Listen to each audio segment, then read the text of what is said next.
Are those basketball trophies? On the mantle there? I was in a comedy basketball league for a while. I got biggest ego. I got most annoying. I got most overrated. The same season, I got MVP. So who's overrating me? Well, but you know that's how it works. If you're the MVP, there's going to be a lot of backbiting. And then this one is my one I'm most proud of. Best player That / is quite a thing. That's something to be proud of for sure. Beautiful.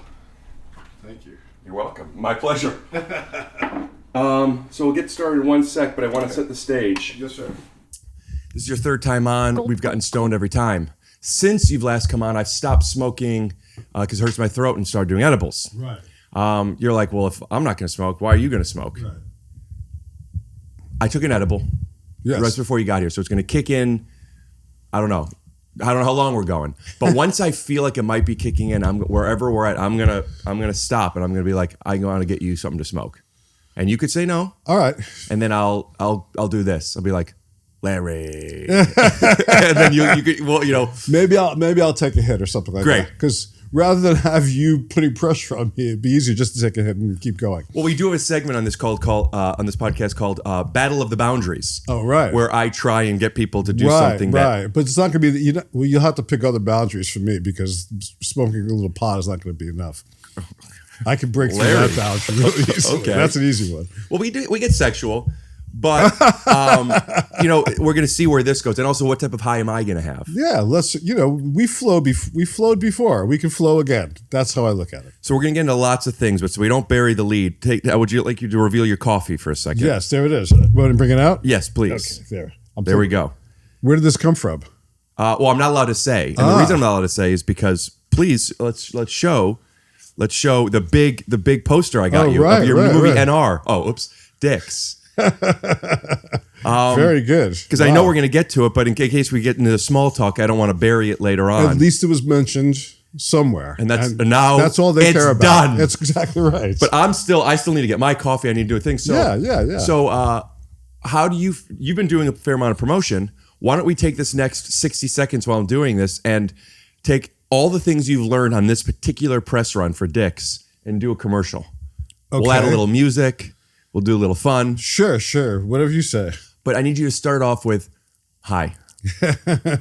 And then say your name. Yes. And then... I could do that so far. Talk about how much you love this podcast. And yes. Dicks. Hi, I'm Larry Charles. And hi there. I'm Larry Charles, and I am the director of a movie called Dicks, the musical. And I am sitting here, even though Rick is not here, I am on Rick Glassman's podcast. The Shoes Off podcast. My shoes are off indeed. And it's kind of absurd because I'm sitting here waiting for Rick to actually join us while I'm promoting his show and not promoting the movie that I'm here to promote. So there's an irony to this that I'm going to try to reconcile with my reality. Call it reconcile, and also let people know where they can watch my podcast. Nice. Where can you watch your podcast? No. Talk about Dick. We're going to talk more about it. We'll trim it down. All right. Okay. What else do I need? Good to see you again, Larry Charles. Nice to have you back to take your shoes off. Now, Dad. Right, okay. You don't have to do it again. That was great. Oh. I love microdosing. But to learn more about microdosing THC, head to microdose.com. And use code TYSO for free shipping and 30% off your first order. That's microdose.com, code TYSO. For 30% off. Join the growing rowing community at Hydro. Head over to hydro.com, use code TYSO for up to $500 off your Hydro. That's HYDROW.com, code TYSO for up to $500 off. Hydro.com, code TYSO. This episode is brought to you by Helix Sleep. You know, we use a Helix and love it. I know it. Helix is offering 20% off all mattress orders and 2 free pillows. Go to helixsleep.com/TYSO and use code HelixPartner20. This is their best offer yet, and it won't last long. With Helix, Better sleep starts now. Lisa Gilroy and I are doing a live holiday show at the Dynasty Typewriter in Los Angeles, December 16th. That's a Saturday at 10 p.m. Going to be a Ticket link great show. is in the description. Going to be a great show. Don't miss it. I'm excited, Larry. All right, that's good. I'm glad to hear it. Me too. I'm going to tell you, but it's really for the home audience. I invited you on over the past couple of years here and there, and we've almost done it here and there. And so, like, this isn't just about like your mood. Like, I'm like, you know. Yeah, I haven't seen you for a while. Although we do communicate, but I haven't seen you for a bit. Out of respect, when I have people on who have the career of doing the things that I want to be doing, I put on something a little nicer. Is that like a Bill Cosby sweater? What is that? It's my Bill Cosby sweater. Have some of that water. Okay, I will. Yeah. Drink it slow. I'm going to, because I'm not going to take a break. Gulp, gulp, gulp. All right. Oh, very good water. How do you feel? Is there anything else I could get you? No, I'm good. I'm ready. All right. Let's get this fucking over with. Yeah, man. Come on. I got things to do. Okay.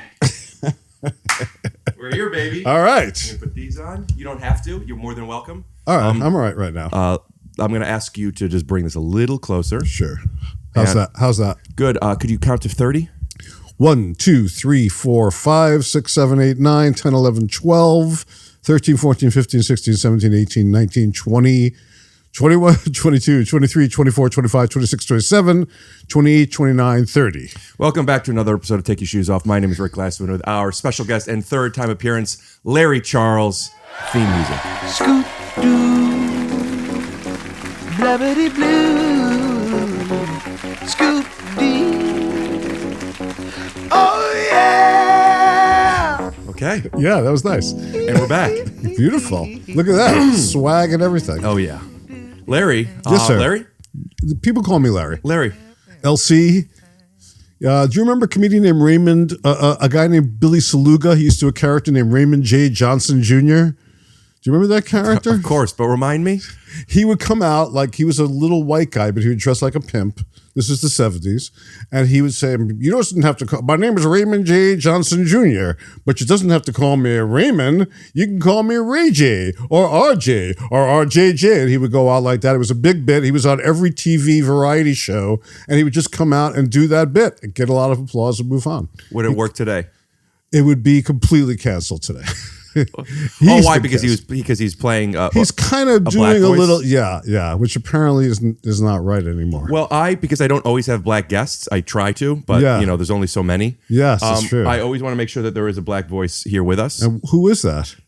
This is a black friend of mine, and this is his wife. Oh, wow, and his son. Very nice. So an intact family, which is very nice as well. That's good. Yeah. This is actually Gerard Carmichael.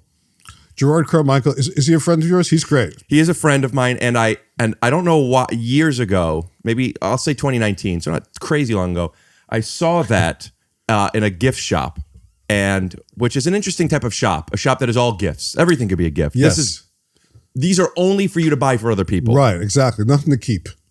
Gift it. Don't Keep It was the name of the store. It was originally called Don't Keep. So it made me think of him. I think, ironically, I don't remember at this point, but I'm like, I thought it would be funny to, like, when I see him, to give him that. And I didn't see him for a little bit, and then I fell in love with it. And now it's... You won't give it to him anymore. He can come over and visit it. Yeah. Yeah. He could visit it. But it did also open up an interesting idea that you could gift yourself, Larry.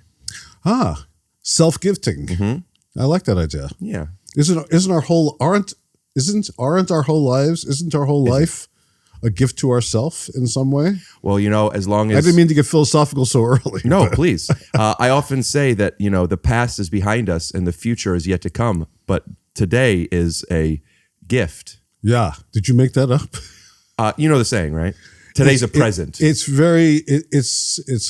it's a fairly well-known saying. But they say it's about being present. Yes, in the moment, of course. Yes. I just try to plug the gift shop. Right. And which you can't mention the actual gift shop, like you can't mention the coffee place. Oh, so I was getting the coffee, and it says, I said, could you write something on here for me? It may feel a little gratuitous, but it's for the movie. I'm interviewing somebody who worked in the movie Dicks, and she even goes, "Oh, Dicks the musical." I guess she goes, "Oh, cool. I don't know if I can though." And she asks somebody, and they said yes, but the owner wouldn't like it, so don't mention the name of the coffee place. Right. Okay. My thoughts are, I think the owner would like us to talk about the name of the coffee shop. Free promotion for his coffee place, just to write Dicks on the cup. It's no big deal. I think it would have been a good trade for him, actually. And I think he'll regret this decision that his underling made for him, a surrogate decision that he's going to come to regret. Yeah, if he sees this. If he sees and this. knows that that's... There's a lot of things that have to happen, but if all those things converge in this moment, he will feel regret. You know, they had no problem writing pussy on my cup, though. It's strange. Yeah, which is interesting. Why. Well, that's more of a cat reference, I guess. Yeah. Love the movie. Thank you. That's great, Rick. I actually really appreciate it. Thank you. I don't want to go through it now. I have it somewhere, but I'll put it up here. I said just a little video of me watching with my parents and just catching my mom laughing. Oh my God! Oh God! That was so hot. That was so hot. Oh my God! Easy. Everyone made sense and was comfortable. Easy. They're brothers. Tell me about that a little bit. I'm very curious about, because I had one of my theories about the movie is, even though it's very much geared to a radically queer audience on some level, I find it very entertaining. I'm a straight man. I loved it. I've met a lot of straight people who love the movie. Older people, I think it kind of reaches a much wider audience than is assumed. So I'm very curious about your parents' reaction. Yeah, I mean, the two leads are gay and or they're not gay. I guess technically, I don't know what we're giving away, but the two leads are playing straight when they're clearly the actors are gay. Yes. That's not giving anything away at this point. But like, to me, the movie is just an absurdist. It's the weirdest.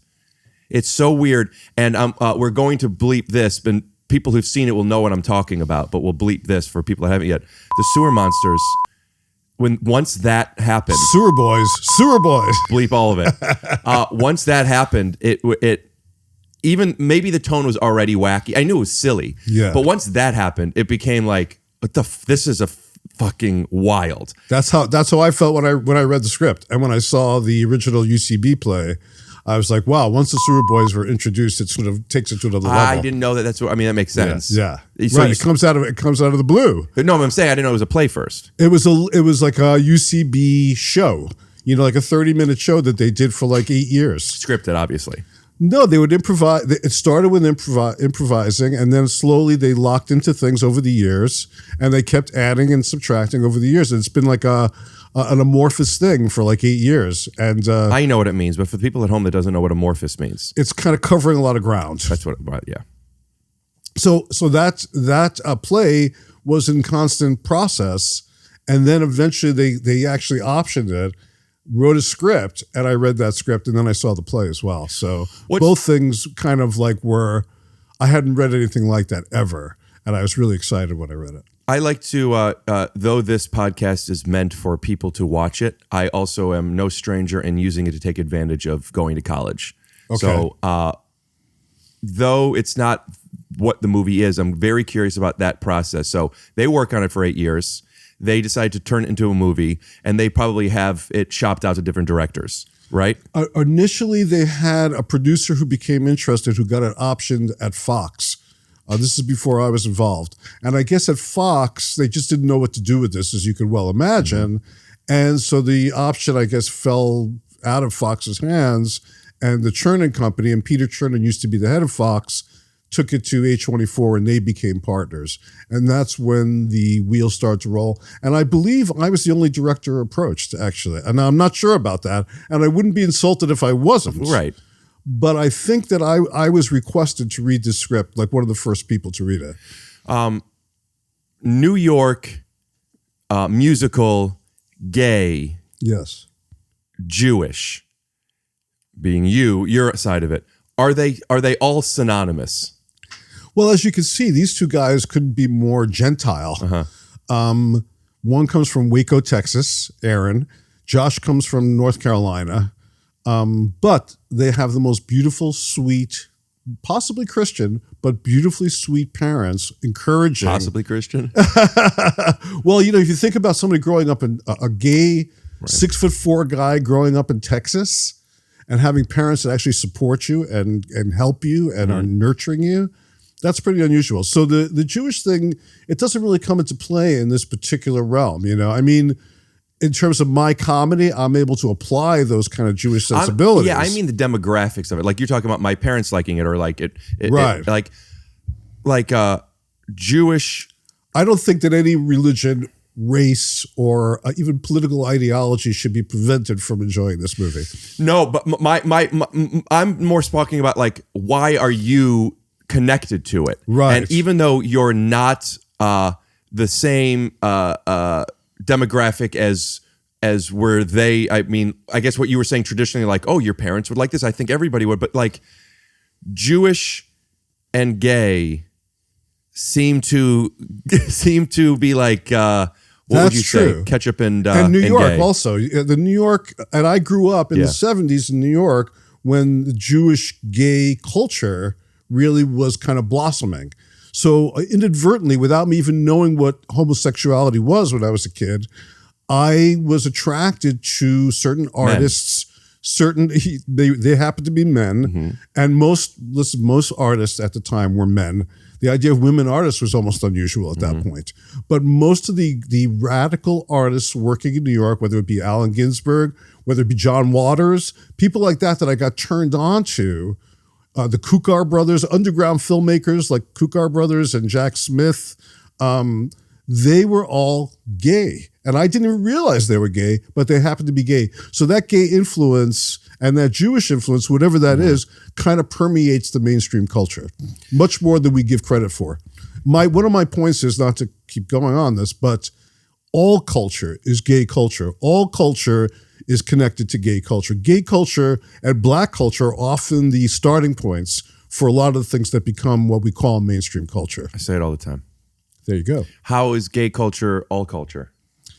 Because, again, this foundation, if we look at the artists who sort of create culture, many of them are gay, and they, in one way or another, whether it be pop music, rock music, painting, poetry, literature, movie making, gay artists have had a massive influence and impact on our perception of what art is. Would you agree with the statement that before Instagram, before TikTok, the original said with such distaste? You have to have strong points of view, otherwise people don't watch. Right, exactly. I got TikTok, face, my what is book, this thing? My face. The original influencers were the gays. There you go. Or, maybe not. Maybe there's other people influencing too. Right. But the way you describe that as far as like art and culture is like, oh, that's what influence is. It's true. But at one time, I would argue, and this is something that could be argued. I'll argue. You want me to take the opposing view? The opposing view, because what I would say is at one point, the concept of influence involved substance. I don't know about that. Yeah, you're right. I don't know what I'm talking about. But you know what I mean? That would be my premise in that argument, is that the substance was there, so that influence was based on substance. Now influence is based on much more superficial things, that have impact, but they're based on not internal things as much as external things, in my perception of it. All right, let's get into that for a sec. Okay. So, back before TikBook, there was it was harder. It was harder to get on stage, whether that be an actual stage or just basically to have an audience. And in order to develop an audience, you had to develop a craft to earn that audience. And I would imagine that if people who are interested in developing that craft have to have something to say that contradicts what most people are saying, because otherwise, why would they feel the need to express it louder? So people were inspired by what challenged them, and finding artistic ways of having people see it, at least express it the way they want. And then you get good at it and it starts to become appreciated. Where now you have the opportunity to get on stage and be appreciated for something else first, whether it's something else that you've been on, right. Oftentimes what you look like, or a trend that happens to be pushed. And then you have a stage and you haven't developed the craft nor the point of view, and then you don't need to. Because people are listening. You don't have to speak louder. That's right. You don't have to, it's true. You don't have to cultivate that. You don't have to refine your voice, really. You could just put your voice out there raw, and that might be enough to attract people. And there's something really cool about that also. That's not, the idea that it's uncensored, by any of the mainstream sort of standards is sort of refreshing and liberating on some level. But what you're talking about in terms of professional stand-up comedy, in a way, in the early days, that was storytelling in general, not just stand-up. I just want to make that clear. But there was no career attached to it. Like I say often that I don't have a career. I never had a career. I never thought about a career. You know what I mean? But now everybody's thinking about the career, But when you would go to the stand-up clubs, again, in the 70s and the 80s, well, by the 80s it changed. No, they still wanted to get on Carson. But they were also, you were allowed to develop the craft under the radar. Where you had the only way you could. Yes, right. Exactly. You go on at 2:00 in the morning and you would try your stuff out. Right. And you did that for maybe a couple of years until you finally got a better slot and people started noticing you. And then you got those 5 minutes for Carson, So there was a kind of a process that was a little bit more sort of favorable to an artist growing and progressing than being thrust out onto the main stage right away. Question for you. Yes, sir. So now that people could get on the stage sooner and get their audience sooner. Immediately sometimes. I don't think that is the same thing, though, as stand-up or movie making. And because that's not, they might take their audience and then bring them over to that, but that's not why they love them, and that's not where they want to watch them. So what I think has happened is there's more than this. But let's say there's stand-up and there's movies and there's plays. I mean, there's tons of things. But let's say those are the three, right? Okay. Those still exist, and the craft is still necessary to be successful in those. But there are now new things. Yes. Podcasts, short form content, vlogs, whatever they might be. Right. So people are becoming popular from those things. And similar to how the multicam is kind of dying, they don't need to develop the craft for this other thing. Correct. So what does that mean for what you do and for what I moved here to do? Forms die. And often the new technology that comes along, let's say TikTok or Instagram or social media, when a new technology comes along, like when photography came along, it liberated painting. So painting I no longer had to paint a picture of you. I could take a picture of you that's perfectly accurate, and I could paint an abstract version of you. And again, my subconscious, my mind was liberated by not being stuck trying to follow and stay in the lines. Right. You know what I mean? So each technology liberates the technology before it. So right now we're in a process of change, I think, of evolution, where the social media is affecting what is a movie, what is stand-up, what are these things? What is a TV show? We're seeing those definitions being thrown out the window and redefined, and new forms created and new language created. When we talk about gay comedy, we're talking about a new language that most of the older white comedians are very uncomfortable with. There's a whole new world of people talking about things that are funny to them that I don't really get yet, and I want to get, but I don't get yet because it's about an experience that I haven't had. And we have to be open to that. Things change. The stand-up comedy wasn't always here. Movies weren't always here. And someday they won't be here again. Storytelling has always been here, though. Storytelling has always been. Right. And whether it's by a painting, by a photograph, by a movie, by whatever it might be, I agree with everything you're saying. And I don't have a strong stance on there shouldn't be this other stuff. But just coming from the place of craft and storytelling, I don't think these things that are pushing out, like you're saying, what are movies, paintings? No, at least not yet. But that thing, to come in for a new form of storytelling, it's at least not yet. It's not storytelling. It's look at me. Right. Well, people need different things, though. If you look at a book like Ulysses, for instance. One of my favorites. I actually bought it, and I couldn't get through the first page. Yeah, it's a really hard book to read, but it's had this impact. It's not a story in a literal sense. It's like one day in someone's life, So what connects? What do you connect to? Is a question for everybody to answer individually. But yeah, that's great. That's what I mean, though. That's amazing, dude. That's incredible. You got to see dicks. Appreciate it.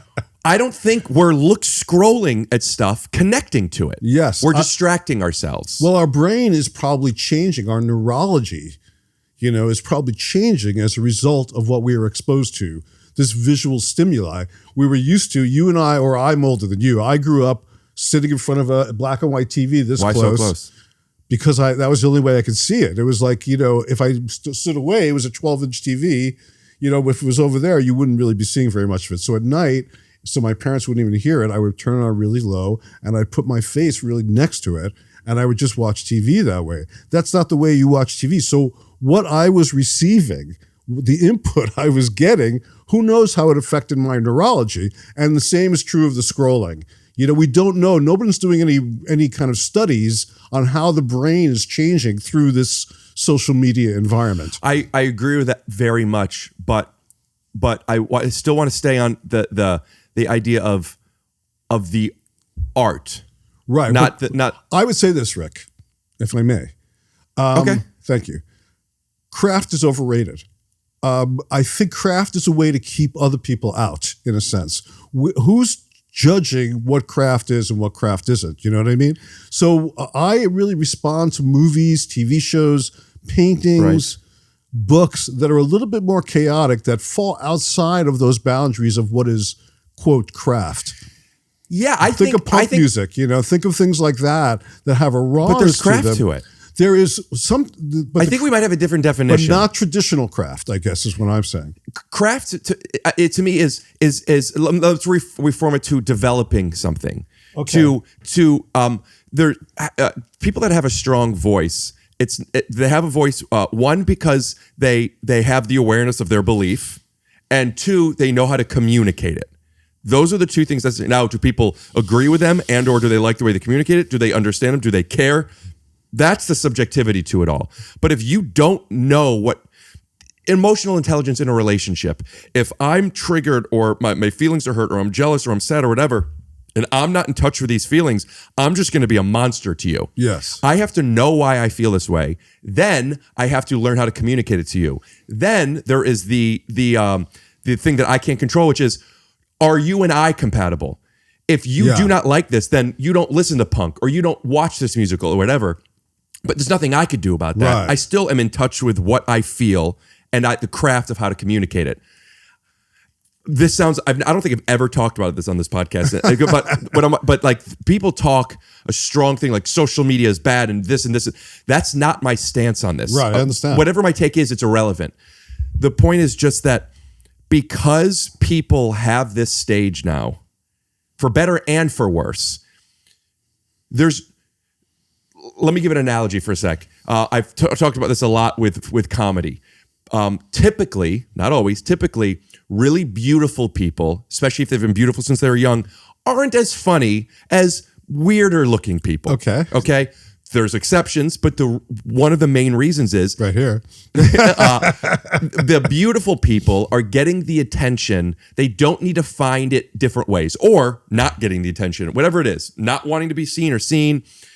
So they have to learn a way of beating people to the punch or finding a way to be likable, whatever the thing is. They didn't need to develop that skill set. Not that they couldn't, not that they don't develop other ones. That's comedy. So when people are already doing this to you or loving this because of whatever, they're not being challenged. They're being validated by things that don't need them to develop that voice. Right. And with that, that's craft. Yeah. But I would say this, I don't disagree with anything you said, but the analogy of the relationship is interesting to me because in a relationship, you have to learn the boundaries. Mm-hmm. And then for a successful relationship to occur, you both have to respect those boundaries to some degree. In art, it's kind of the opposite. You learn the boundaries, you understand the boundaries, but great art is made when breaks down the boundaries. And so that is a difference. Art really is created when boundaries are not respected. Great relationships are created when you do respect boundaries. Okay, this is great. Respect, maybe, but respect doesn't come without acceptance. And that also with art, there has to be acceptance of it. For example, someone might not like country music, but somebody who understands how this stuff works go, it's not for me, but I can't say it's bad. Right. When you're getting into a relationship with people, with a person that's going to be your partner, chances are you have dated multiple people up to then, to see their boundaries, to see yours, to kind of navigate what it is that you want and not want. And I guess it's not necessarily the case, but I would love to think that the person, if you have a partner, they like at least accept your art, even if it's not theirs. That seems like a baseline for a relationship. If the person you're with doesn't like what you do, you're going to have a serious problem down the line. Does that poke a hole in what you were saying that the opposite of art is? No, because I feel like you have to. Each person has to respect those boundaries. If you're going to be in a relationship with me, you need to kind of like what I do, or at least accept what I do. Otherwise, it's not going to work. Right. That's within the boundaries of this relationship. If you go outside of that, it's not going to work. But in art, I'm saying it's the opposite. I think I know where. I think I could flush this back together. Okay, great. To me, the analogy is the audience is the person, not the art itself. Okay, got it. Good. So if the audience it's not for them, then so be it. Yeah. And if this partner isn't for you, it doesn't mean that they're bad or That's you correct. are. It's just an incompatibility. That's right. I'm all for that. Yes, sir. See that?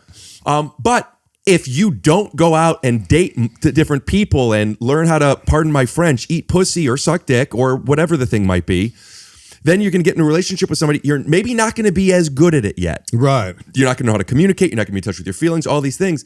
So, but you're also bringing things into a relationship from outside of it, from your history, from your DNA, right, that are also going to affect that relationship in ways that you can't even possibly guess at this point. The variables that go into a relationship and the variables that go into art are unknowns, you know? Yeah, but we're all influenced by things in art and relationships. Correct. Even stuff we don't realize we're being influenced by. But that's that if you don't have that influence and you didn't date other people, look at other art, whatever. Yeah, I don't know. I definitely, and this is the third time I've said it, but like the strong take I have on it is the way I see it. But like, I don't have any, like, I don't care. I don't care because it doesn't stop me. Right. As selfish as that may be, like if it stopped me, I would care. But like, go do whatever. It's just an observation. I don't care. I think it's a very healthy attitude to have about all of this. You have to not care on some level in order to be open-minded to letting people do what they're going to do. You know, you don't want to be somebody who's going to especially a creative person, you don't want to shut down other creative ideas. So in a way, not caring is I would say that not caring really is caring for the openness, for the possibilities, for the infinite potential. Yeah. It's like in Buddhism, they have a concept of emptiness, you know, but it's not like empty, like superficial or airhead. It's empty so that you are open now to experiences, fresh experiences. You're not bringing your prejudices to your experiences. It's one of the, I guess if we're going to compare religion to religion of certain art forms, improv, like the whole idea of like, don't think, yes, and accept everything. That Very sounds Buddhist. like what that is. Yes. Like, yeah, whatever you say is going to be great. As long as we use it or care. And if it's honest or, you know, in other words, like not every line in an improv has to be funny. None of what? Not every line in an improv has to be funny, but there has to be an honesty to it that connects with the audience, you know. Larry David used to say all the time, don't write jokes, just write, you know, let's come up with a funny premise for a scene and then just write what would happen. You know, if you write what would happen honestly in that situation, you're going to get the answers you're looking for. That's a big, yeah. I just had Gene Stubinski. Do you know who that is? Sure, Gene was Jeff Garland's assistant on Curb. No shit. So I knew Gene from back then. Yeah, I'm not great guy. I just had him on. Love him. Not sure if it's gonna be a public episode because he didn't want to do it. He doesn't like doing that. He doesn't have anything to promote. I said, we'll do it for my Patreon, and if you like it, maybe we'll put some on the main channel. And when he came over, he said the reason he did it was because he saw that I played Harold Ramis. and that was a role model to him. Can I tell you why I did the podcast? Yes. I did the podcast really for one reason, which is that because you played Harold Ramis, and who was someone who's very special to me. How did you meet him? I interned for him, and just got to know the man. And it was, he's been the single biggest influence on my life. He passed away almost 10 years ago now, but I just thought it was really cool that you played him in a movie. But we got into this conversation about honesty over comedy, not the two existing. Right. And this was a big back and forth with me for a while because I always prioritized being believable over being funny.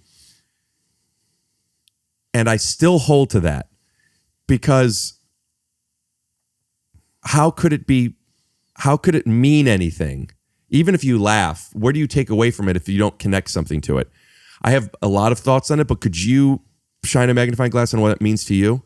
Well, you made me think, as you just said that, about Hassan Minhaj and the issues that he's going through right now, which I don't really think are fair. I was thinking... I don't either. I was driving here today, and I was thinking to myself about, and this may be before your time, but like Phyllis Diller, she used to talk about her husband Fang. There was no Fang. Rodney Dangerfield, Dr. Vinnie Boombats. There's no Dr. Vinnie Boombats. I think... Did they know that people knew that they were fake? I think the idea was it's funny. Right. And I think if it's funny, it's a device to was tell us Andy something. Kaufman really the foreign guy? You know what I mean? It's like there are so many personas that are presented in comedy. And yes, it's great when everything is stripped down and somebody's just communicating and you have that almost one-on-one with an audience. That's a tremendous thing, like a Richard Pryor type of performance, which most stand-up is. But stand-up could be a lot of things. Not your point, but most stand-up is not that. But go on. Okay, maybe that's right. Maybe most stand-up is contrived and weak and derivative. There's tons of all of it. Exactly. There's character. There's raw. So what Hassan Minhaj is doing to me, first of all, I feel like he's a good-looking. We were talking about good-looking people. He's a good-looking brown man. He's being picked on, as far as I'm concerned, in terms of the comedy world. Why him above everybody else? Everybody is exaggerating and using hyperbole. That's the language of stand-up comedy. You're not like taking lie detector tests for your stand-up. Honesty transcends facts. You could be honest about something without telling the absolute events that took place. Yeah, the honesty could come from the intention. Yeah, exactly. It's the way you weave it. It's the craft that will make it honest or not, or sincere, or authentic, or fake. I do know enough of what's happening. I haven't watched much of it. I've read a couple of things. I know he told some stories that ended up being either hyperbolic or took the different variables and moved them into this. Which is clever, by the way, also from a writing standpoint, that he was able to take these elements and put it together. Nobody into a would care if he was writing it in a movie. Exactly. But that he was saying it was him. And again, without taking a stance on okay or not okay, it's just, why are people upset? Right. That's a good question. Do they feel that do they feel deceived, or do they feel that what he was saying affects whatever cause they have negatively? I did a live show, and at the end I said, "Hey guys, I think I see a lot of people doing like crowd work, and people love it. I think I want to do something that goes viral. Will anybody in here call me a c***?" And the whole thing is being filmed, including that setup. Right. Nobody's willing to do it. I lower the stakes a little bit until we find a thing. Ultimately, blah, blah, blah. A friend of mine that was there was willing to do something. We did this thing. And it's so over the top. Now, by the way, anti-Semitism has always been around, and there's peaks and valleys. With at least exposure as far as well, I you see perform, I've noticed that it does go up quite a bit. So, okay, we'll be right back. Great show so far, Larry. So, Rick, talking about hydros. Okay, I've used one you've had at your house a couple of times. What if you want to work on a certain part of your body or make your clothes look better? If you want to make your clothes fit better, like these nice sweatshirts, which you could get, switch the lower third at rickglassman.com. Visit the store. New merch alert, by the way. We have the Take Your Shoes Off Goblin in hot pink in the most comfortable hoodie you can find. I'm warm. But back to hydro. Yes. Speaking of hydro. Maybe we're microdosing a bit. Oh, Mom wants to say something. Yeah, now's a good time. When you say I'm hot with my new back in time hat, you can say and cool. Hot in this sweatshirt, but the hat is cool. So I have a hydro machine. I originally got the hydro machine a couple of years ago. I wanted to buy a hydro machine, and I actually asked them if we could do some type of a trade. They sent me one. It's a great cardio exercise, but also it's a full body exercise, baby. It is one of the coolest looking machines you have ever seen. It is sleek. It is sexy. You want to work out on it. It's got the monitor, and it just makes it part of the whole workout, and it's a great piece of exercise equipment. I love it. Hydro has you covered with free standard shipping, a 30-day risk-free trial, and a one-year warranty. Join me and the growing rowing community with Hydro. Head over to hydro.com, code TYSO for up to $500 off your first Hydro. That's HYDROW.com, code TYSO. Hydro.com, code TYSO.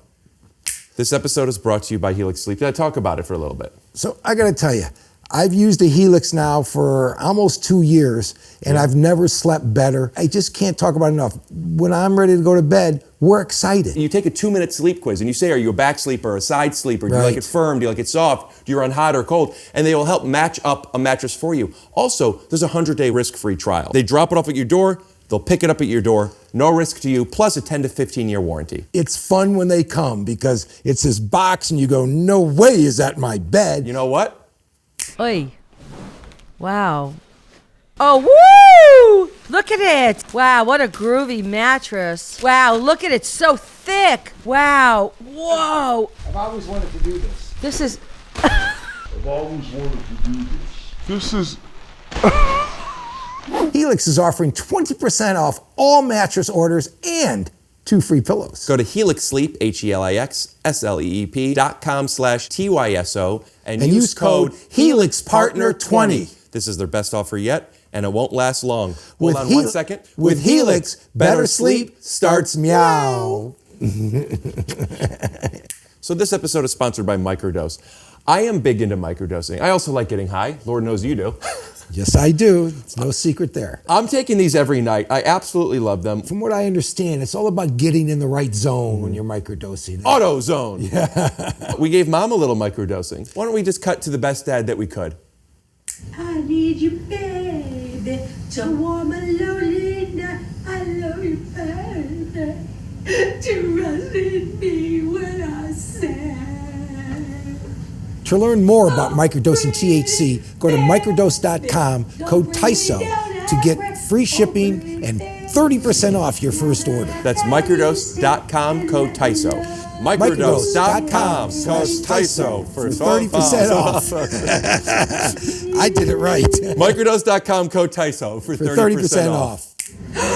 Oh my God. That was like the most humiliating thing I've ever done. And if you post it, it's over.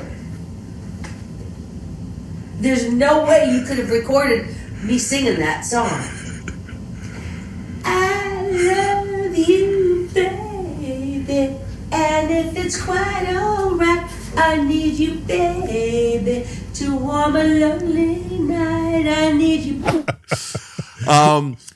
But my thought at the time was the anti-Semitism, it wasn't about anti-Semitism. The anti-Semitism was a device of anything shocking. It could have been anything about any race, any sexuality. It could have been anything that is a cliche, don't do that type of thing, with the awareness of it's intentional.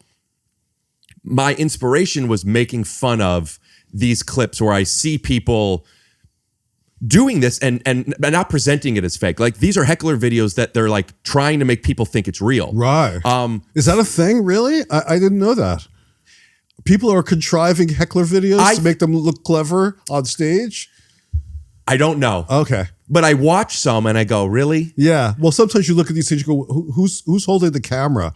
Or why is the camera such a great position on this gag or this prank that people are doing? Yeah, I understand and that. It's not always premeditated. It could also be like, you could see the person like, this isn't that big of a thing, but they're leaning in. Why? Looking for something, looking for that. Yes. For whatever reason, it's what they're doing. I think it's funny.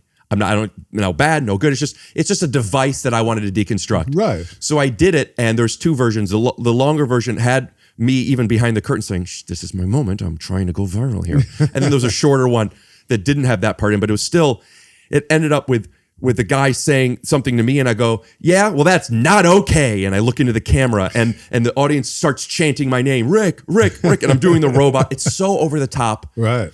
It goes viral. It does go viral. By design, and so many comments, so many just like, yeah, Hitler was right, which like, I guess they thought it was real and they were for this cartoon character. But then there was like, dude, this is staged. Fuck that. Yes, it was staged. At the time, I didn't think that I was pulling a fast one on anybody. Right. I gave a horrible comeback. The crowd was going nuts, chanting my name, and I'm doing the robot. That's not what would happen. Yes. So, but the people that noticed it was staged, but didn't know that I wanted them to know that, then were like, it's not okay to make jokes about this, or, and then if they're pro-Jew, and then YouTube, I don't know if you know this, very anti-Jew. YouTube. A lot of them. Okay. Or at least people that like to comment up to Jews. It was, a typical another Jew manufacturing, blah, blah, blah, blah, blah. That was a very interesting artistic premise to start with, to create a kind of artificial heckling video using a racial or an epithet of some kind, and I think the fact that you had but to let them in on it, right? But the division of the audience is kind of like the point in a way. The vision of the audience there or at home? At home watching. The people who are saying it's the Jews manufacturing it and the people who are loving it, it's good. You have a wide range of opinion on something like that. That is a divisive piece. Yes. Purposely, and it had the proper effect. You want the anti-Semitic remarks as much as you want the praise. How could you not say in that situation and not have people comment? It's going to happen, man. Oh, I'm not worried about the comment. But I guess, and there's a little bit of ignorance that still exists for me, because like I have a hard time accepting that people think differently than me. Right? I do. I know that's not true. What are you talking about? Right. How do you not like, lo mein? That's crazy. Right. How could anyone like it? That's the second thought. If you want people if you can't understand how people don't think like you, then not liking lo mein, there's a second thought to that, which is how does any human possibly eat the shit? That's the cilantro argument that I've heard people make. That's right. Like my wife is like that. But it's still like, and I know this isn't the case, but if people don't like Jews, and by the way, when I say people, I don't mean a religious version. I don't mean it challenges their God and they want to be wiped off the earth. Right. I mean more so that like I don't know why people don't like Jews. Anti-Semitism is a complicated subject, but in a nutshell, from my point of view, as a longtime lapsed Jew, basically. By lapsed, you mean not practicing? I don't practice. You don't subscribe. I haven't practiced since the day I left for the last of my bar mitzvah. But what I would say is I'm still branded a Jew in the media constantly, and whether I am or not, whether I see myself that way, it really doesn't matter. Working on Seinfeld and Curb didn't help your cause either. That's right. I might have picked the wrong projects. But my point is that there's a certain segment of anti-Semitism, and maybe the largest, that is a completely irrational, psychotic kind of hate that is not connected to any reality. There's a lot of mentally damaged people, and anti-Semitism is a thing that will come through that mental damage. It's like one of those trains of mental damage that is separate from any kind of actual hatred or knowledge or experience or exposure whatever to was Jews. Taught to them. I'm saying it wasn't even taught. I'm saying that when you see you think you people, can take people on a random island from all over different islands, and then they'll just come out anti-Semitic? Well, maybe then they'll be ranting about the Polynesians, right, but they will be ranting about something. There's a certain percentage of people who are going to rant because they are mentally damaged about some psychotic perversion, some right, image that they have of Judaism or whatever. Or something that isn't in themselves that they could project. And then now in this Middle Eastern situation, you also have what's accused of being anti-Semitism, but really is more anti-Israeli government or anti-Zionism. You could get into these things, and it's a very dangerous place to get into, and you need to take the time and the context to discuss it properly. But I'm just saying there's a lot of different levels of anti-Semitism in the society. I feel like a lot of that stuff, I mean, I just thought of that because you said anti-Zionism, but I think a lot of this stuff isn't just about how people feel about things, but what they think the definition of something is. Right. And then going on arguing definition that could contradict somebody else saying something because the definition is different. And then, also, we don't need to go into this at the moment, but when I was doing it on stage, you were doing it. When I was doing it on, took a beat and didn't find it, but I was seeing if there was a Jewish pun for stage. When I was doing it on Kanish, I didn't realize that there would be people, which is crazy of me or negligent of me, that there would be people who like, oh, they do have the point of view of the variable that I was establishing. Like the yelling the Jew remark could have been replaced with anything. I didn't put much thought into that thing. Right. But the reason that even came into my head is because that is an archetype that exists. So everyone's mad at me. Well, not everybody, but the more specific one that made me think of it is the people that realized I was lying without realizing that I got no respect. He knows he's respected. Yeah. They're okay with that. Yeah. And that's what I mean. You're not. That made me think of the Hassan But even thing. lying is too strong a word. I wouldn't call what you did lying any more than I would call Dr. Vinny Boombat's lying. You know what I mean? Yeah. Yeah. That's your craft, man. You're creating a scene. Yes. On stage live, and I think that's great. And that's why, like it or not with him or anybody does it, that's why it's like, he wasn't on a date with you. Right. That's right. There's cameras, there's editing, there's credits. There's the boundaries and the outside boundaries thing we're talking about. If you're on a date with Rodney Dangerfield and he's going, yeah, my Dr. Vinny Boombat said that I'm my blah, blah, blah. You would be pissed off when you found out it was all bullshit. Right.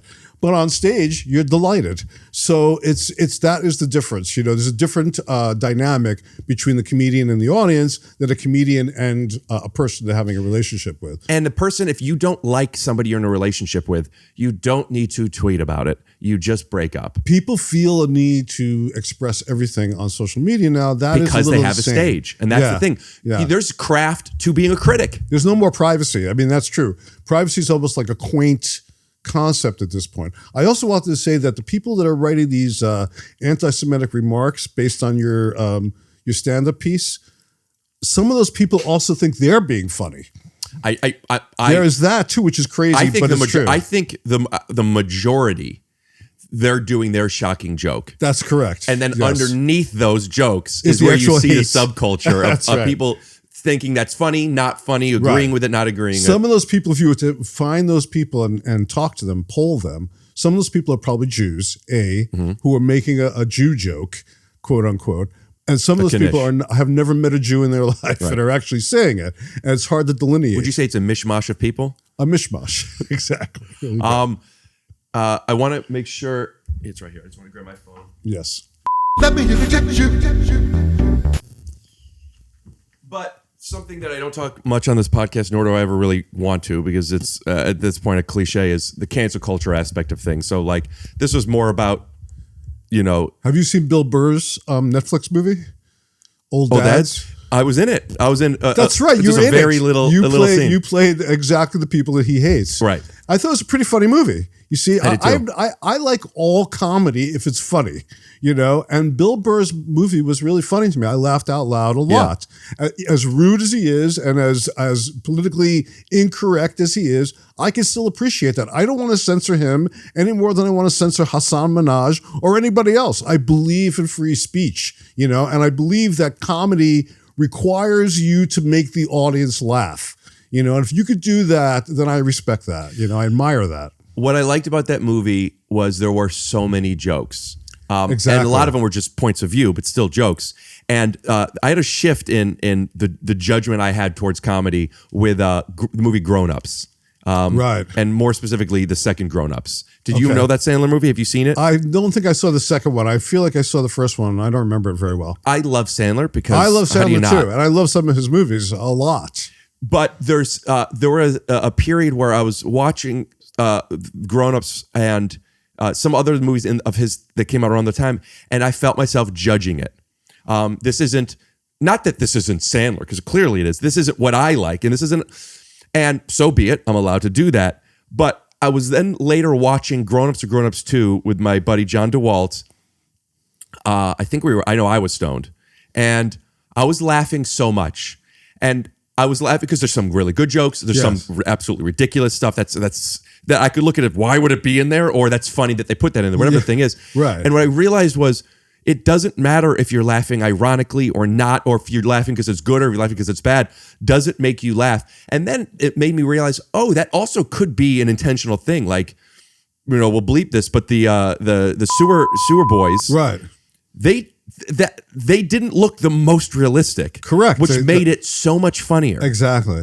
Good. So like, if something is silly, those people are more realistic looking than the sewer boys. Yeah, except the sewer boys moved around a little. Right, they did move a little bit. But like, judging makes you not be able to see the potential in something. And I could not judge something and still not like it. But if I do judge it, I don't have the opportunity to like it. And when I watch Grown Ups and when I watch Hubie Halloween, which I rewatched recently, that I loved. Right. It's so stupid. But the stupidity is what's so brilliant about when Adam Sandler does that. He does it better than anybody, and he will make you viscerally just laugh, a reflexive laugh. And those reflexive laughs are valuable. That's like treasure as far as I'm concerned. I think that there's an honesty in it, which is where I agree with you. Where it's like, even if it's some absurdist joke with wigs and all this thing, that's honestly how Adam Sandler sees. He's telling you, hey, I'm Adam Sandler. Of course I'm Adam Sandler, and this is what I find funny. Yeah, and that's the honesty. Dix is the same way. I show you all the seams, outtakes, all those things, so you see the process. So as artificial as it all seems, it's actually very honest. We're saying to you, we're making a movie. It's a movie. It's a musical. People are singing. It's not real. But what's real is we made it. That's the reality. And I think people appreciate speaking to them honestly about the process and not condescending to them about the process. I loved in the credits when you saw the him spitting the ham into them and you off screen directing them to do this. And it made me, because you're the only one of those people that I know. So it feels like you're my friend and you're working with these people I don't know. And like to see that it was your idea, or at least pushing it that way. And it felt like, I don't know, it felt good to see that. And I'm curious if your intention of keeping that in the credit sequence, I don't even want to give a multiple choice. What was your, there's tons of behind the scenes you didn't show. Why did you show that part? Seeing Nathan struggle with that was hilarious to me. And the Nathan actually, first of all, the puppets, because they were limited, they could do some movements, but they weren't actually computerized or anything. They were like puppets. So I realized they're not going to be able to like actually do anything with their mouths. So I thought, well, he's got to spit it in there. That'll be funny. You think of that on the day? Yeah. I mean, because I saw, oh shit, they can't open their mouths. What am I going to do? Because he's supposed to like put it right into their beaks, basically, But you couldn't do that. So I thought it'd be funny if he just spits it right into the mouth. And he was like, I lost it at that. From that moment on, in the rest of the movie. It's great. I agree. For me as well. And for the crew shooting it. And for even Nathan, he couldn't believe he was doing it. And I said to him, you have been in Iceman Cometh. You have been in Angels of America. You've been in some of the greatest movies and TV shows and plays. Lion King. Yes. But unfortunately, you're going to be remembered for feeding the sewer boys. That's going to be the first line of your obituary. Do we continue to bleep sewer boys, by the way? Is that it? I don't care. No, I mean, the movie's out. I mean, why would we bleep it? So that people don't know that they exist?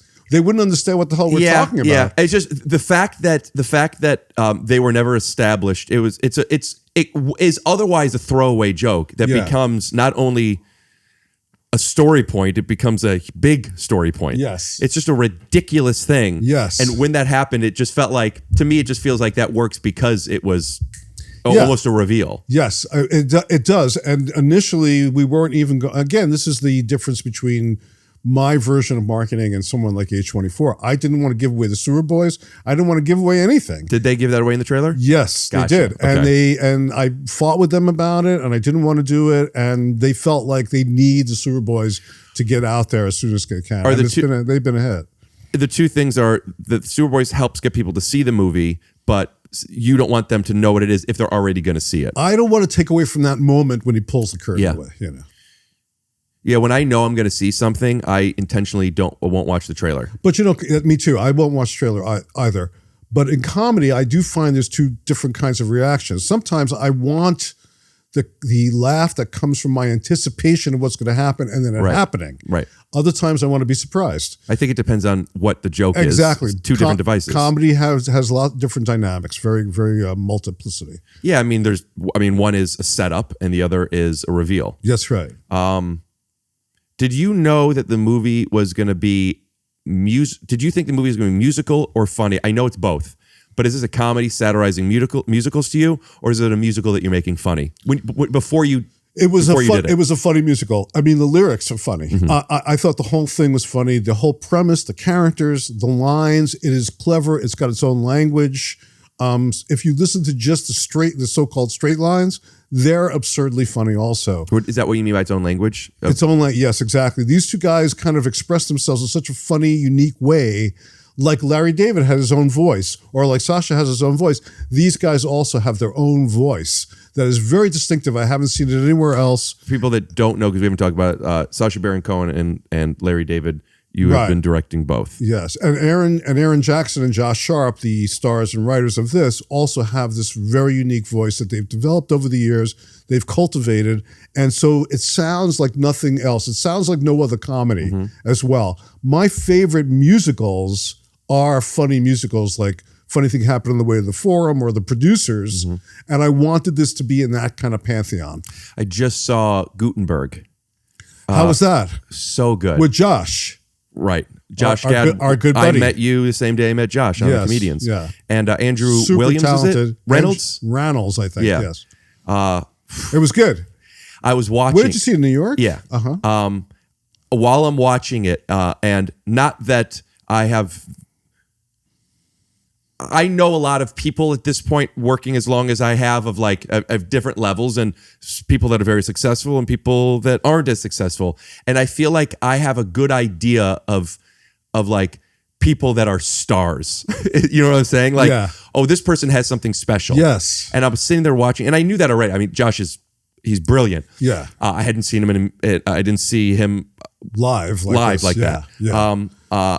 And I was watching both of them, and I was just thinking, like, I've seen a lot of plays. These are people that are at the top of their craft. These are stars. Yeah. They are so good. Yeah. To the point where I don't know how that play works without them. It may work well. It is well written. It's very divisive in a fun, deconstructed way, and I liked it a lot. But it's like they made it. Yeah.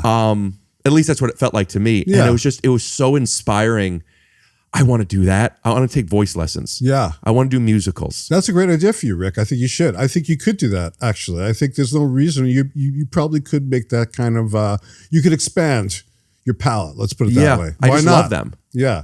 But man, was it good, dude. Yeah. And it's like people think of musicals, whatever they think of them.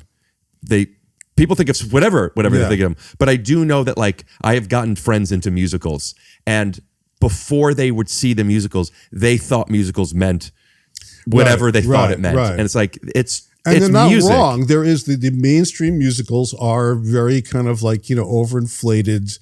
They're not really connecting with people, but there are musicals absolutely that you and I have both connected with, whether they be movie musicals or live musicals, that sort of transcend that kind of cliche.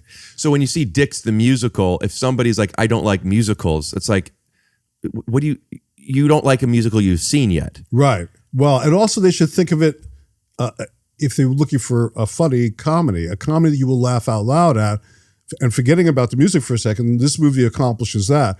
But the songs in this movie are as good as the songs in a Monty Python movie or in The Producers. These are fantastic. And I didn't write them. I just shot them. But I'm telling you, these are classic songs. These will be comedy standard songs like always look on the bright side. You know, it's got that kind of power to it, this music. Megan Mullally's voice, I feel like I've heard her sing on Will and Grace, but I don't remember. I just feel like I wasn't surprised that she had a good voice, but she's unbelievable. I was surprised. I mean, I knew she could sing and I knew she had sung, but Josh and Aaron came over to me and said, you don't understand, she is a gay icon. They asked for her. And I was like, great, but I didn't realize the power of that voice either. Stunning. Yeah. Nathan Lane has the power of her improvising, by the way. Her scene with Josh in her apartment, a lot of that scene is improvised, and she drives the improv. You know, she's pretty brilliant in all those different ways. Nathan is so great, but he doesn't really enjoy the improv as much. She wants to make shit up and have fun with it and find the character through that. He likes to find the character through the text. Yeah, I mean, Nathan Lane's incredible, so more power to him. Yeah, there's all different ways of doing it. But if you don't want to improvise, what are we doing? You know, well, I love it. He was very game. You know, you see the way he is with he's reticent at first. That's sort of his process. Is like, what does reticent mean? He's not sure he wants to do it. He's hesitant to jump into it. You know, like with the sewer boy feeding. He wasn't sure. You really want me to do this? You want me? You know, it's like, yeah, spit it. Is he unsure because he's insecure, doesn't work? Or is he unsure because he's not tapped in yet? Exactly. I think he wants to do it right. He is concerned with doing the job that the director's asking. He's very cool that way. He wants to give the best performance he possibly can. And if he's not fully mentally ready to do that, he wants to sort of get there. Yeah. You know. I mean, I guess with a musical, there's going to be a lot more blocking and setup than to some degree. But yes. when he comes in and you guys are doing your first rehearsal, is he off book or is he still holding on to it? He was, we had 20 days to shoot the movie. Really? Yeah. Wow. So, and we had a very short rehearsal time and we had to shoot one song a day. So all the songs are shot in one day. So there's not a lot of time for anything. You know, everybody had to come in ready to get on the boat, and the boat was taking off, you know, and we just went for it. And everybody was off book enough that we only had to do a couple of takes of everything. The reason I ask is the choreography was more of a challenge, I think, than the learning the script. But the learning the lines, my curiosity was because when you're rehearsing, you find stuff during it. And he is very Nathan Lane. Yes. And he has his shtick. And I'm curious, when he comes in, is the shtick already there or is he finding ways to implement he finds it? Because we will rehearse, and I encourage the actors during the rehearsal to find stuff. You go with it. Don't feel like you need to stick with the script. Let's see what happens. So he'll find the hat, or he'll make a move, or he'll do a body thing, or he'll have a line or something, and then I'll go, that's good, let's use that. You know, I think just like I would do with you. I think we talked about this in your first time here, but I remember when I did the comedians, I get in a bus, and it's Josh Gad, Billy Crystal, and you. I didn't know many people before I moved to LA of people. I know these three, and like this is wild. It was my first guest star on something, and I had made a lot of potential choices beforehand, and I don't know if I'm allowed to improvise at all yet. I don't know anything. Yeah. So when you came in there, you were very inviting and talking, and I don't remember what it was, but I asked you, I don't know if it was a pitching you or asked you like an idea of something like this, and you go, I didn't finish what I was saying to you. And you go, I like that. Like you knew what I was doing. You go, stop, save it. Yeah. And that was the first time I'd ever heard that. And I of course, save it. But I was newer. And the first time I'm like, oh yeah, you save it. And I remember thinking that like, what a good idea. And also how close I felt to you, both that we were on the same page, you knew what I meant. Also, I felt accepted. The confidence I got after you said that. It's like, oh, right, I could do a thing. Just do it. We don't have to discuss it. Yeah. And there's a well, you were hired in the first place place because I had the confidence that you could do it. You know, well, that's why you were there in the first place. Hi, I'm Billy. This is Clifford. Hey, this is Billy Crystal. I got it. Hey, man. How you doing? I'm a huge admirer. Oh, hey, thanks. Thank you. Yeah. The Battle of the Network Stars, 1978. You crushed Letterman, bro. Well, that's a long time. Yeah, man. It's a long time ago. May I offer you some of this? Stop it. Clifford, thanks. Jesus, man. Clifford, thanks. Ow. Thank you, but it's okay. No, don't do that. And by the way, that's one of the, and I've said this many times, that's one of my favorite scenes that I've ever directed, was the scene with you and Josh Billy downstairs in the apartment. Why? Getting Why? stoned. Yeah, there was just something really funny bringing Billy into that situation. You being sort of clueless and stoned is one of the most fun I've ever had. It was really funny and fun to shoot. Also, so I had a really great time. That show was great to shoot. That show was great. It was and fun, it was a bummer man. it didn't keep going. It didn't work. Oh, that's cool. Thanks for saying that. Yeah. No, that's sincere. That was that was a moment down there. Maybe I'm wrong. If I am, don't tell me. But like, there was a moment where I felt the confidence, and this is my first time on somebody else's show, and it's with these powerful juggernauts of comedy, and I just felt in the pocket. Whether it worked or didn't isn't the point I'm making. Just that feeling. And I remember calling my dad after, right after we walked outside before the bus took us to blah blah blah. And he goes, how did it go? How do you feel? And I said to him, I feel like I belong, like doing this. And That's again, great. maybe I'm wrong. I'm really happy. No. I never that's lost great. that. Look, we're I here still feel that today, way. so you know that I meant it when I said it back then. Otherwise I wouldn't be here today. That would I work with a lot of people that I don't get that feeling from. So I felt like you had the thing, whatever that thing is. You're describing it in other people, but you have it as well. Full circle. I felt present. Yeah. And honest, and what right or wrong, making choices that the things that come into my mind I wanted to say, and I did, and that's an honesty. There's a moment. You were in that moment. You were completely immersed in the moment, and you did what you would do in that moment, and it was great. So with that honesty, I want to go back to the thing that we didn't get to talk about before. A lot of times things are funny because you relate to it, it's honest, you believe it, whatever. That's why I felt honesty and then comedy comes second. Because if it's funny and it's not honest, you don't remember it. And if it's honest, if it's not funny, at least there's something engaging. Could we talk a little bit about the philosophy of those two things together in comedy? Explain that to me again, what the difference is. To go and to do stuff for the joke. The version of that works are impressions or silly voices or something. It's funny enough, it's energy. Right. That still works. Right. I don't know if it's enough for a long thing, but I've reached the point, by the way, I was just thinking about this on the ride over as well. I was thinking, making fun of someone like Carrot Top or who's the guy with the Gallagher. Gallagher, who just recently passed away. It's like that's also a waste of time to me. They are working comedians who have been working for fucking 30, 40 years. Good at this thing. Yeah, they know their thing, man. That is hard to do and sustain it. Yeah, absolutely. We both know comedians that fall by the wayside. These guys have managed to sort of do a lifetime. I went to a Carrot Top show recently, one of my more recent Vegas trips, because I'm like, people, I got to see what this. He knows what he's doing. Yeah, exactly. So that is that honest comedy. Let me measure that? Sacha Baron Cohen isn't Bruno, right? Okay, but that is an honest character. Like, that's a point of view that is honest, that he is putting through this character. So there's silly energy, there's silly voice, there's silly situations that he's in. Yes, but you believe that the people opposite him believe that guy. That's right. You get to see, they do believe him. Yes. Yes. And you are seeing in part an honesty, a false one perhaps, but a believability, not just honest. Believability, I think, is a better word. Yes, and that's the brilliance. That's right. There's believability and honesty. It could be two different things sometimes. That's the brilliance of Sacha as an actor.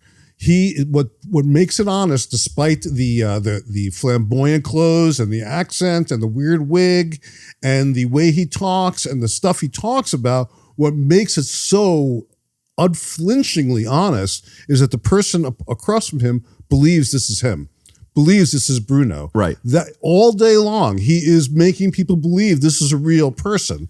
That is a trick of a performance. Is it honest? Is it a contrivance? It doesn't matter.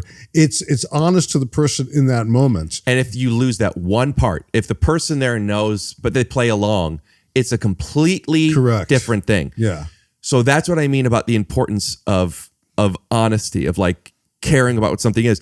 And with that, what if you take a role or a project that you're going to direct or write with somebody where you just can't connect to that thing? Yeah. You know how to be funny. You know what shots are supposed to look like. I won't do it at this point. I don't think I could do something. I've quit a lot of things or turned down a lot of things because I can't connect with it on that level. Strangely enough, this I connected with immediately.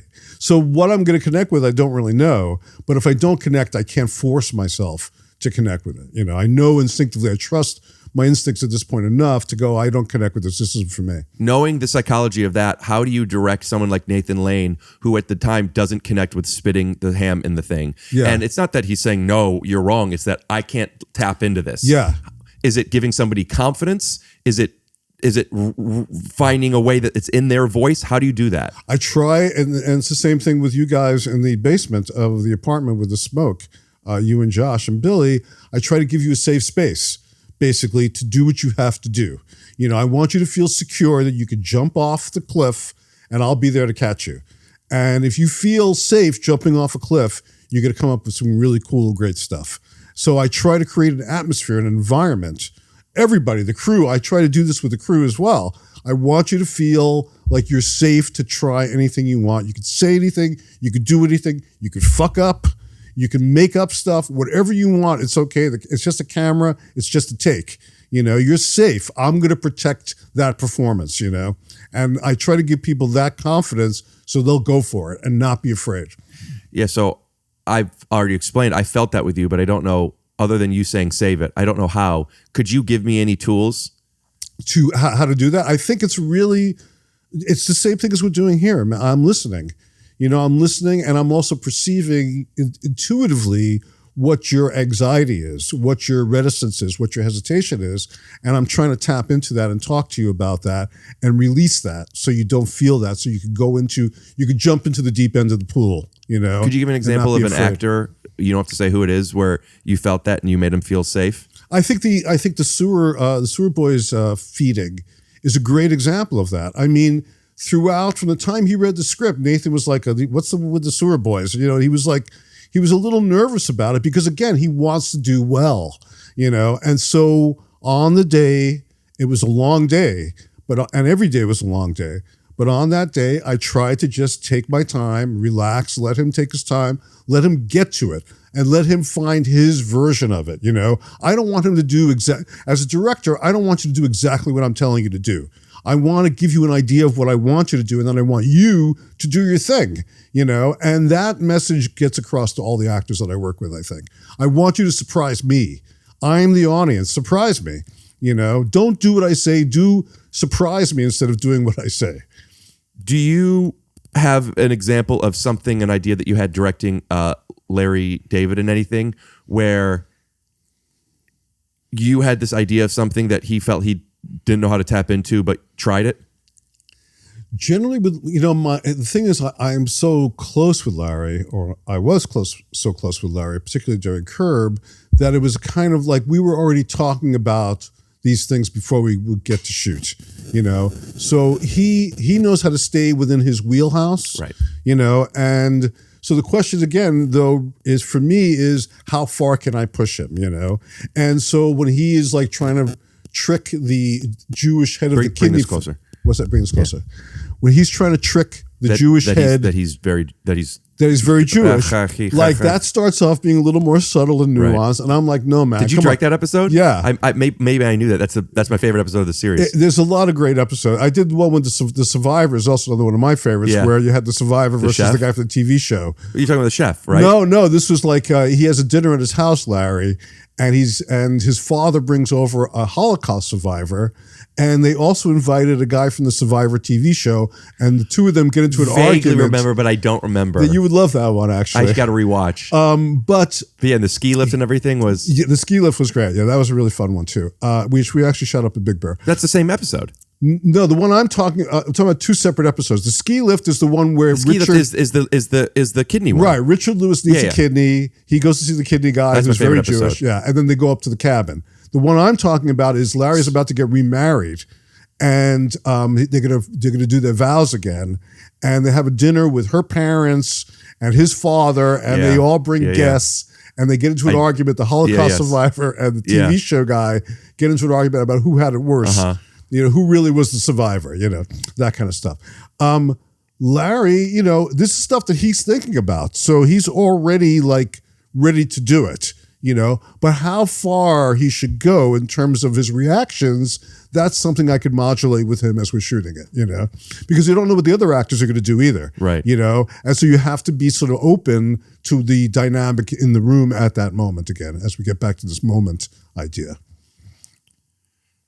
I love talking to you, man. I enjoy it too. Talking to you, that is. I was able to decode that.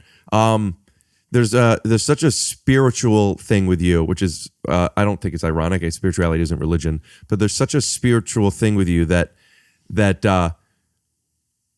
when I watch because most of our interactions now is, for me, it's Instagram. When I watch it, it's like I don't know if people. I guess it's also shorter form things, and you're talking to a screen instead of a person, but like there's something so warm with you that, not that you're not warm, I think, but you wouldn't know. I wouldn't know. Right. I wouldn't know. I don't know much about Phil Jackson, but I feel like maybe there's something there with him too. I hope so. I like Phil. But there's something that feels contradictive to the brand and art that you make. Yes. Well, that's me growing up, I think, to some degree. I am a believer in the mystery. I guess that's what I would say, and I apply that philosophy to everything in life. So I'm a believer in the mystery in terms of the world, in terms of my life and how I walk my path. And I'm a believer in the mystery in terms of making stuff, making art. I want that art to be lightning in a bottle. That's what attracts me. That's what excites me. That's what exhilarates me. And so it's a similar looking for the mystery. I'm always seeking the mystery, and I'm open to it. Said to me that you don't believe in nostalgia. Correct. I don't like talking about the past professionally. I just wrote a book, ironically, a memoir, of course, where I talk about the past and the future. When does the book come out? Probably next year. Called Life is But a Joke. And congrats. Thank you. Simon & Schuster. And I don't like dwelling on the past. I think that I've been involved. What would you write about then? The future? No, I did dwell on the past in this book. It was the first time I really examined it. And I tried to I didn't just want to recount everything that's happened to me, and a lot has happened to me. I wanted to find a kind of a through line to make a point so that by the time you get to the end of the book, almost like a novel, like it's an epic novel, that my memoir. And by the end, I come to this place that I'm talking about right now. I've seen a lot of things. I've seen a lot of damage and cruelty and suffering in the world. I've been part of it. I participated in it. I've tried to stop it. I've been on all sides of it. And I realized that there's a lot of suffering, and alleviating the suffering, that's what comedy can do. And so I feel like that's kind of my mission in a way, What does that have to do with the mystery? Not to inflict the pain, because you don't know where it is, and you don't know how it works. And you don't know what is the lightning? Where the comedy, the lightning, right. The laugh, however you want to characterize that thing, you don't know where it is. Right now, we don't know where it is. You don't know if you're ever going to get another laugh again, or me. I don't know if I'll ever. Right, there you go. There's certain things that work. Right, but that's kind of important that we stay in touch with that reflex, that sort of like childlike reflex that makes us laugh. I still laugh when I see somebody trip or fall or hurt themselves. I can still be laughing at that, What is that? Why? You know what I mean? We don't explore the question of why or why not a lot of the time. And that mystery is what intrigues me right now. The not liking nostalgia, is that because it's a waste of time for you? Yeah, I mean, you only have a certain amount of energy to expend in your life, and looking back, Bob Dylan said, don't look back, I mean, he's got a lot of past, a lot of history. He can't be burdened by it if he wants to keep creating. So that's how I look at it as well. I don't want to be burdened by the legacy of my past. I want to create fresh art in the future, and I have to disconnect from those past things to go forward. I know you got to go, so I'm going to let you go. Okay. But I'm going to invite you back on anytime you want, at least when your book comes out. Thank you, man. Yeah, of course. But musical, Dixon musical, it was in select theaters. Is it going to be wide release? I think it's wide release. In fact, this weekend we're doing a sing-along version also. This won't be out for a little bit. Okay, yeah. So there'll be sing-along versions. Yeah, it should be everywhere by the time this is on. Yeah, yeah. Or gone already. Who knows? It's really, really good and weird in that order. Thank your parents for watching it. I really appreciate that they took a look at it. I love that your people were sending me like it's only in theaters. I'm like in LA at the time. Like I'm not there. I want to watch it, and I want to watch it with my parents. And we always take breaks. But Dad's going to get food. My mom wants to stop and read something. It was just a movie that we just the entire time just so much laughing. Yeah, and it was just such a. It also just felt again. There's a very, even though they're not felt very Jewish to me. Sorry to turn off YouTube. It's not Jewish. Don't worry. But like, it was just, yeah, it's a great movie, man. I think Jews will love it. I really believe Jews will love it. All right. Stay there for 1 second so I get my Polaroid, but theme music. Oh, anything else to plug? No, but thank you for inviting me. Put your Instagram handle. Scoot-doo. You stay there for 1 second. Let me get this picture. Okay. Yeah, man, we loved it. Cool. I'm so happy to hear that. I really am. And that's I'm serious about that. My mother, when she was alive, Borat was coming out, and she said she was living in a condo in Boynton Beach, and she said, I'm going to take all the ladies to see the opening day of Borat. And I was like, Mom, don't do that. You're going to be the scourge of the condo. And she said, oh, don't be silly. And she took all these old women to go see the movie, and they fucking loved it. And I thought, that's when I believe that it's not for a gay audience, it's like anybody could really dig these movies, Can I keep what you just said in? Yeah, sure. Scoot-dee. Oh, yeah.